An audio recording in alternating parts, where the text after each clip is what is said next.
আসসালামু প্রিয় বন্ধুরা, চলছে মাহে রমজান মাস। আজ এই দেখেন ফুটপাতে বসে আছে এক দাদা, হয়তো বা চাচা। তো আমি এই চাচাকে জিজ্ঞাসা করি আসলে চাচা এখানে কেন বসে রয়েছে। আসসালামু আলাইকুম চাচা, ভালো আছেন? জি, ভালো আছেন? আল্লাহ রাখছে আপনাকে দোয়া। আচ্ছা আচ্ছা, হাত পেতে কি চাইতেছেন? যা খুশি আপনি দেন, যেটা মনে চায়।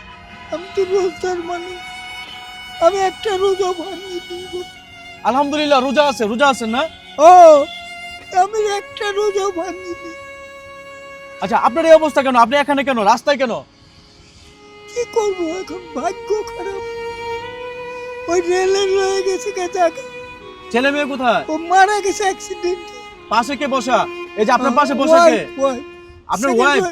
Second wife. সেকেন্ড ওয়াইফ, মাশাআল্লাহ। চাচা ইংরেজি বলতে পারে, সেকেন্ড ওয়াইফ। আমি জগন্নাথ কলেজের ছাত্র। জগন্নাথ কলেজের ছাত্র?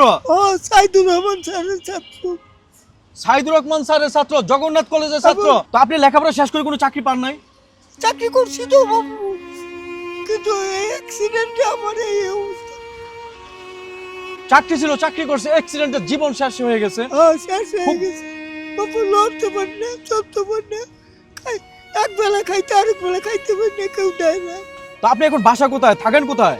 এই পরে পথেই পড়ে থাকি, কি করব। জগন্নাথ কলেজের ছাত্র ছিল, লেখাপড়া করছে ভালো, চাকরি করছে ভালো, চাকরি শেষ, অ্যাক্সিডেন্টে জীবন তছনছ হয়ে, অ্যাক্সিডেন্টে জীবন ধ্বংস হয়ে গেছে বলতে গেলে। আমি ফার্স্ট বাংলাদেশ গভর্নমেন্টের আপনার 1971 এর মুক্তিযোদ্ধা। আমাকে একটি পয়সা কেউ দেয়নি। 1971 বাংলাদেশের জন্য সে একজন মুক্তিযোদ্ধা। শেখ মুজিব, তাজউদ্দিন, তারপরে এই ক্যাপ্টেন মনসুর, এইগুলো সব আমার ফ্রেন্ড। কি বলবো, what shall I do, I am state beggar. বন্ধুরা, আমি রীতিমতো অবাক হচ্ছি ওনার এই তথ্য পাই সেটা। উনি একজন মুক্তিযোদ্ধা, আমাদের বাংলাদেশে একজন মুক্তিযোদ্ধা। আমি একজন খাস ঢাকাইয়া লোক। বাংলাদেশের মুক্তিযোদ্ধা তালিকা হয়েছে, যে মারা গেছে তার তালিকা হয়েছে। একদম জীবিত মুক্তিযোদ্ধা বাংলাদেশে এখন সে জীবিত আছে, তার তালিকা হয় নাই। মারা গেছে এসব মুক্তিযোদ্ধাদের মনে করছে ঘর বাড়ি হয় বাংলাদেশে, তাদের মুক্তিযোদ্ধা ভাতা পায়। লজ্জা উচিত আমাদের বাঙালি জাতির। এরকম মুক্তিযোদ্ধা রাস্তায় শুয়ে আছে, তার থাকার জায়গা নাই, তার ঘর বাড়ি নাই, তার কিছুই নাই।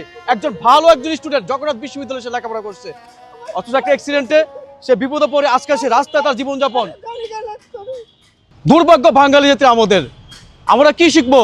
আমরা জেনারেশন কি শিখবো? আমার এই ভিডিওটা যদি গভর্নমেন্টের কারোর কোনো নজরে পড়ে, আপনারা এই লোকটা তথ্য নেবেন। উনি আছে প্রাথমিক শিক্ষা অধিদপ্তর, মিরপুর 2 নম্বর। এখানে ওনাকে আমি পাইছি।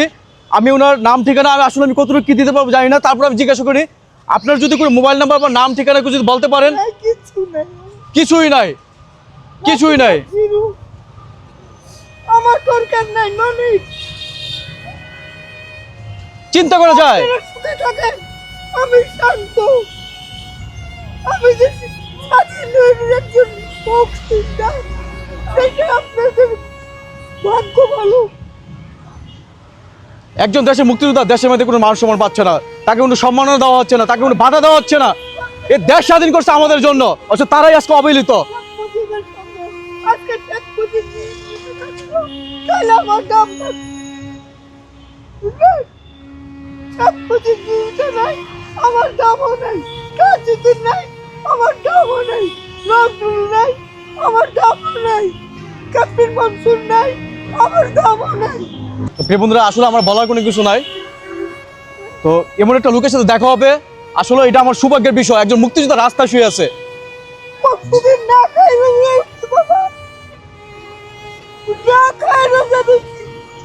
উনি না খেয়ে রোজা ছিল পরশুদিন, প্রথম রমজানের দিন।